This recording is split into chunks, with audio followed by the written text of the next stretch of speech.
Cette mesure vient après 131 places annoncées l'année dernière pour des régions en manque de médecins. Former plus de médecins pour pallier la pénurie. La ministre de la Santé Marisol Touraine a annoncé jeudi un nouveau relèvement du nombre d'étudiants en médecine, une mesure politique accueillie avec scepticisme par les syndicats. Préoccupation majeure à quelques mois de la présidentielle, le problème des déserts médicaux a encore été débattu jeudi à l'Assemblée nationale, à travers une proposition de loi UDI.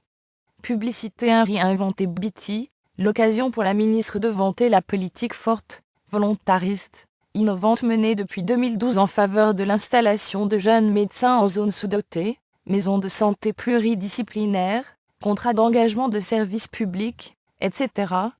Le gouvernement a toujours privilégié les aides financières et autres mesures incitatives, par opposition aux mesures coercitives préconisées dans le texte du chef de file des députés centristes, Philippe Vigier, un mois après le rejet d'un amendement au projet de budget de la sécurité sociale dans ce sens.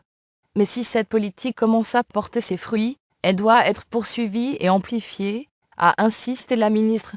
Ainsi, le numerus clausus, qui détermine le nombre d'étudiants accédant à la deuxième année d'études, sera augmenté de 478 places supplémentaires dans 22 facultés, soit une augmentation de 11% pour ces 22 facultés, a annoncé Marisol Touraine. Cette mesure vient après 131 places annoncées l'année dernière pour des régions en manque de médecins, a-t-elle rappelé.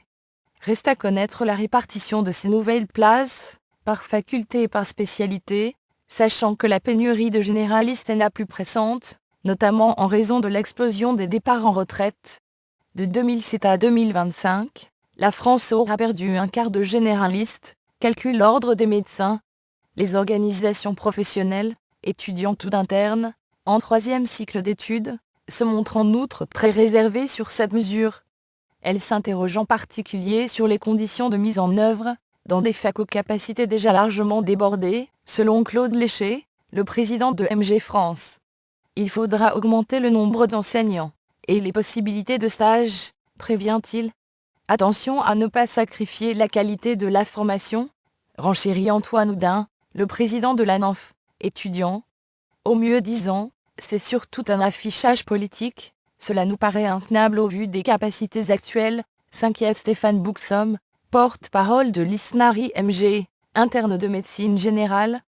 La mesure mettra au mieux 10 ans à porter ses fruits, souligne pour sa part Olivier Lepentier, ISNI, interne, rappelant qu'il faut surtout travailler sur l'attractivité des zones sous-denses, où le conjoint du médecin doit pouvoir trouver un travail, et scolariser ses enfants.